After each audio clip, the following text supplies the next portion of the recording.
I knew something was wrong before I even made it to the backyard. The dogs were barking in this weird, panicked way. Not their normal squirrel bark, not the mailman bark either. This was different, sharp and frantic, like they were trying to warn me about something.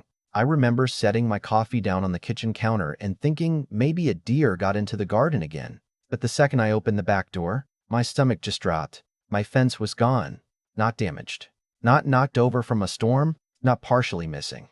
Gone. Almost 150 feet of old cedar fencing had disappeared overnight, and all that was left were these jagged little posts sticking out of the dirt like rotten teeth. For a second, I honestly thought I was losing my mind. I just stood there in my slippers staring at empty space where my property line used to be, while my two labs sprinted straight toward the neighboring subdivision like kids escaping prison. Now, I need you to understand something about this fence because otherwise this whole thing sounds insane. That fence had been there longer than most marriages survive. My dad helped me build sections of it back in the early 90s after my divorce, and over the years I kept patching it up little by little, replacing boards whenever storms rolled through Tennessee. It wasn't pretty, I'll admit that. The wood had turned gray with age, and some sections leaned a little after heavy rain, but it was solid, private, and most importantly, it was mine. The problem started about 4 years earlier when developers bought the old farmland behind my property and built this upscale neighborhood called Maple Ridge Estates. You know the type. Fake stone entrance, matching black mailboxes, tiny decorative trees planted every 10 feet like soldiers standing at attention. Everything looked so polished, it almost felt artificial. And then came the homeowners association. At first, they mostly ignored me because technically my land wasn't part of their community. I was the stubborn old house sitting right outside their precious boundary line. But every once in a while, I'd catch people walking near the fence, looking over it like they were inspecting zoo animals. One afternoon, I overheard a woman telling another neighbor my backyard looked visually depressing.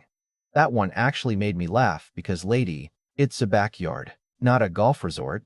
Still, I started noticing little things. Survey flags near the property line, contractors taking measurements, HOA newsletter somehow ending up in my mailbox, even though I never signed up for any of it. Then came the letters. The first one was polite enough. It said my fencing negatively impacted neighborhood cohesion. I threw it straight into the trash. The second one warned me they were discussing perimeter improvements. I ignored that too. But the third letter, that one bothered me because it included a photo of my yard taken from inside their clubhouse. Somebody had zoomed in on my fence like they were building a legal case against me. That clubhouse became kind of a symbol of the whole neighborhood. Huge stone building, giant tinted windows, wedding venue, community events, wine nights, all that suburban fantasy stuff people spend too much money pretending to enjoy. And those windows faced directly toward my property. The only reason they couldn't really see into my yard before was because of that old fence. Apparently that became a problem for one particular person. Her name was Denise Holloway, president of the HOA, and she had this way of talking where every sentence sounded rehearsed, like she spent her mornings practicing customer service smiles in the mirror. The first time she came to my door, she complimented my land for a solid 2 minutes before suggesting I consider updating the visual barrier. Visual barrier. That's what she called my fence. I told her politely that unless the HOA planned on paying my mortgage, they didn't get a vote on what stood in my backyard. She smiled so hard her jaw probably hurt. Well, she said, we all have to make sacrifices for community standards. That line stuck with me because the truth is, people like Denise always say community when they really mean control. So standing there that Monday morning, staring at the empty property line with that cold wind blowing across my yard, I already knew exactly who did it before I even spotted the laminated notice tied to one of the broken posts. Non-compliant fencing removed. HOA approved, replacement pending. I actually laughed when I read it because it was so unbelievably arrogant my brain couldn't process it any other way. Then the anger hit. Real anger. The kind that makes your hands shake a little while you're dialing a phone number. And when Denise answered, she didn't even pretend to deny it. Evan, good morning, she said in that syrupy voice of hers, like we were discussing flower arrangements instead of the fact her people had just torn apart my property overnight. I was actually planning to reach out today. I remember gripping the phone so hard my knuckles turned white. You had contractors cut down my fence. There was this tiny pause, just long enough to tell me she knew exactly how bad this sounded. We authorized perimeter modifications for aesthetic consistency, she replied. Calm.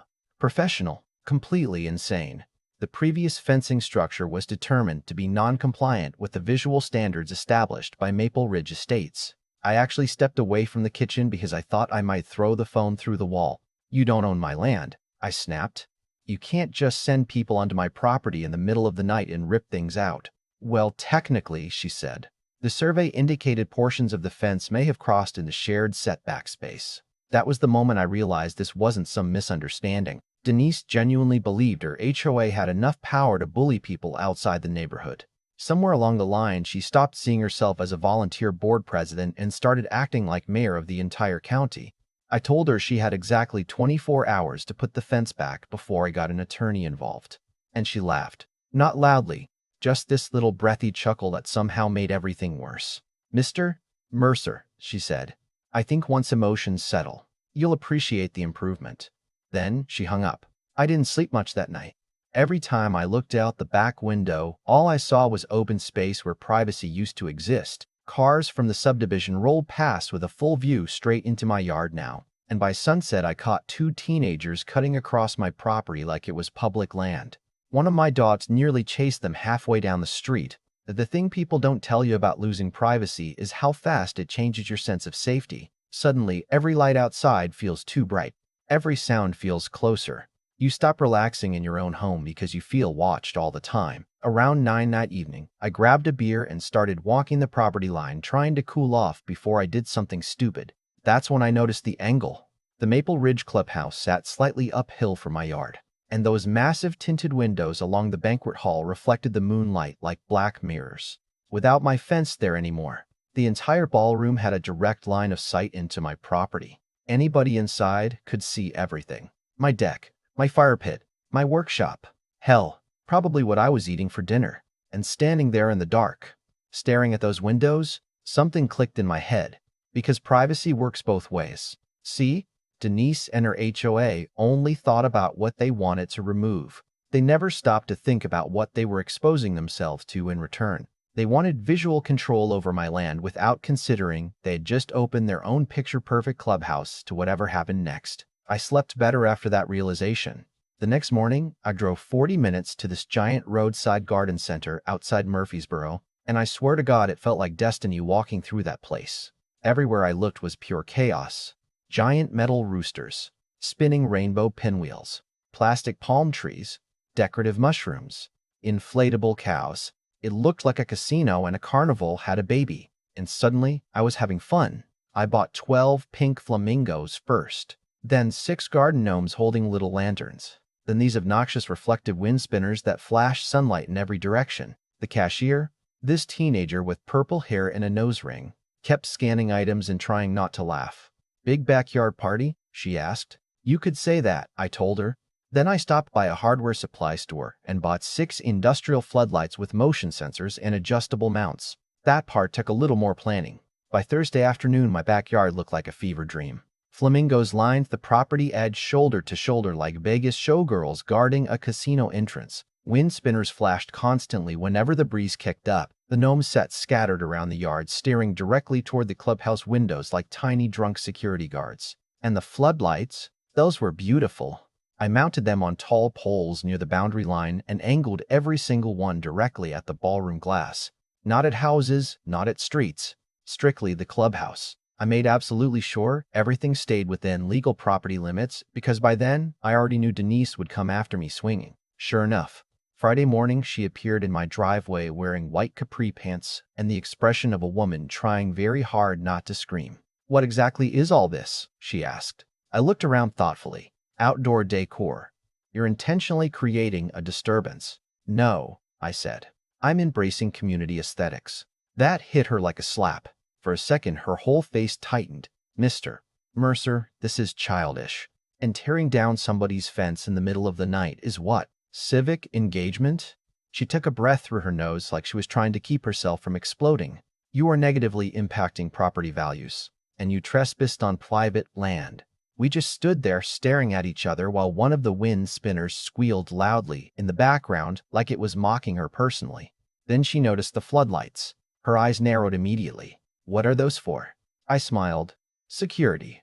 That weekend, Maple Ridge hosted one of their biggest weddings of the year. I knew because the whole neighborhood had signs posted everywhere about guest parking restrictions and noise policies. Apparently, the bride's family paid a fortune to rent the clubhouse ballroom. Saturday evening around sunset, black SUVs started rolling into the subdivision nonstop. Women in dresses crossed the parking lot carrying champagne glasses while photographers wandered around taking golden hour pictures near the fountain out front. Meanwhile, I sat on my back deck drinking iced tea beside 12 flamingos. At exactly 8:14 p.m., the floodlights came on.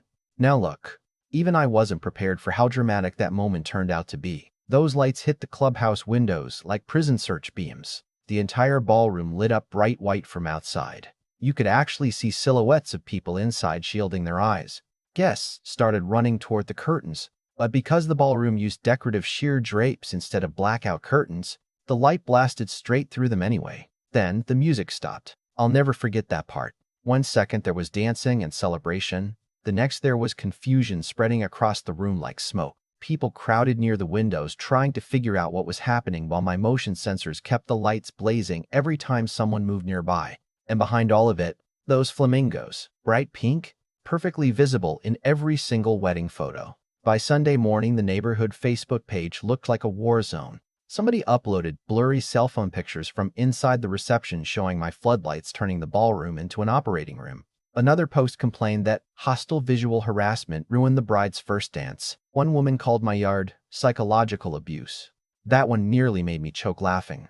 Then Monday came, and Denise showed up at my front porch looking like she hadn't slept all weekend. She wasn't dressed like the polished HOA queen anymore either. No designer sunglasses, no perfectly rehearsed smile, no fake neighborhood charm, just tired eyes, a wrinkled blazer, and a thick folder clutched against her chest like it weighed 50 pounds. I opened the screen door and leaned against the frame. "Morning, Denise." She looked past me toward the backyard where the flamingos were still standing proudly in formation. "We need to talk," she said quietly. That caught me off guard more than the anger ever did, because for the first time since this whole thing started, she sounded human.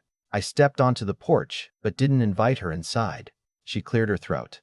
"The wedding family is demanding a partial refund. We've received multiple complaints from residents regarding the lighting situation, and apparently several event bookings are now reconsidering future reservations." I nodded slowly like I was processing important business news. "That's tough." Her jaw flexed. "Mr. Mercer, Evan, what exactly will it take to resolve this?" There it was. Not an apology, of course.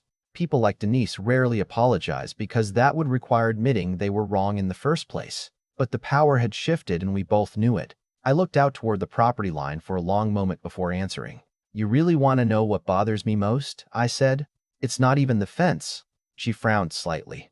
"It's the fact you all decided I didn't deserve basic respect because my yard didn't match your brochure." I pointed toward Maple Ridge. "You built that whole neighborhood pretending it was some perfect little community. But the second somebody doesn't fit the image, you treat them like a problem to erase." Denise crossed her arms defensively. "That's not fair." "No," I said. "Sending contractors onto private land at 2 in the morning wasn't fair." That one landed hard. For a second she looked away, and honestly, I think that was the first crack in the armor. Maybe not guilt exactly, but embarrassment. The kind that creeps in once somebody finally loses control of the narrative. A breeze rolled through the yard, spinning one of the rainbow pinwheels so fast it made this ridiculous whistling sound between us. Finally, she sighed. "What do you want?" Simple question. Expensive answer. "I want my fence rebuilt exactly the way it was before. Same height, same wood, same property line." I held up another finger. "I want compensation for trespassing, damages, and legal consultation fees." Her eyes narrowed immediately. "How much?" "12,000. She almost laughed out of reflex before realizing I wasn't joking. "You can't seriously think." "Oh, I'm very serious." I stepped closer. "And before you answer, remember every future wedding at that clubhouse is one sunset away from becoming a flamingo convention." That did it. I actually watched the fight leave her face. Not because of the decorations, not even because of the lights, because she finally understood something people like her often forget. Control only works when the other person agrees to play by your rules. And I was done doing that.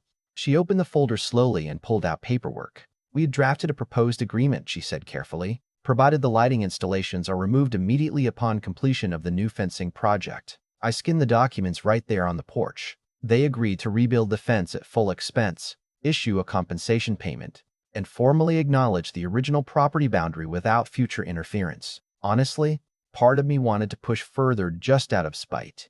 But another part of me, the tired part, I just wanted my peace back. So I signed. 3 days later, crews arrived at sunrise carrying fresh cedar panels. Funny thing was, they suddenly became very respectful once lawyers got involved. Every worker knocked before entering the property. Every measurement got approved by me personally. Denise never came back during construction, though I noticed her watching from the clubhouse parking lot once or twice. The fence went up section by section over the next week, and I'll admit something here I probably shouldn't. The new one looked pretty damn good. Taller too. When the final panel was secured into place, I walked the full length of it by myself that evening while the sun dropped behind the trees. The yard felt quiet again, safe again. Like my home had finally returned to me. One by one, I shut off the floodlights. The gnomes went into the garage. The spinning pinwheels came down. Most of the flamingos got tossed into storage bins beside old Christmas decorations. Most of them. I kept one. Just one bright pink flamingo planted directly beside the property line facing the clubhouse windows. Petty? Absolutely. But every now and then I'd catch residents glancing toward it while walking near the clubhouse. And honestly, that little plastic bird became something of a legend around there. A reminder. Not everybody folds just because a committee tells them to. The funniest part is what happened a few months later. One of the newer couples from Maple Ridge actually came over for drinks one night. Nice people, probably early 30s. The husband looked at the flamingo near the fence and started laughing before saying, "So, you're the guy." Apparently the story had spread through the entire neighborhood. Different versions too. Some people said I sued the HOA into bankruptcy. Others claimed I installed industrial stadium lights visible from space. I didn't bother correcting any of it, because the truth was simpler. They tried to take something from me because they thought I'd roll over quietly. And when I didn't, suddenly I became the villain in their story. And maybe that's the part I still think about sometimes. Was I justified? Or did I go too far? I mean, sure, they crossed the line first. No question about that. But ruining a wedding, embarrassing an entire neighborhood, turning my backyard into a fluorescent revenge carnival, maybe there was a better way to handle it. Then again, they rebuilt the fence real fast once the flamingos showed up. So I don't know. You tell me, who was really wrong here? And if somebody trespassed onto your property and tore down something your father helped build, how far would you go to make your point? Drop your thoughts in the comments, because I guarantee the story's going to split people right down the middle. And if you've ever dealt with a power-hungry HOA or nightmare neighbors yourself, hit subscribe. Trust me, I've got more stories.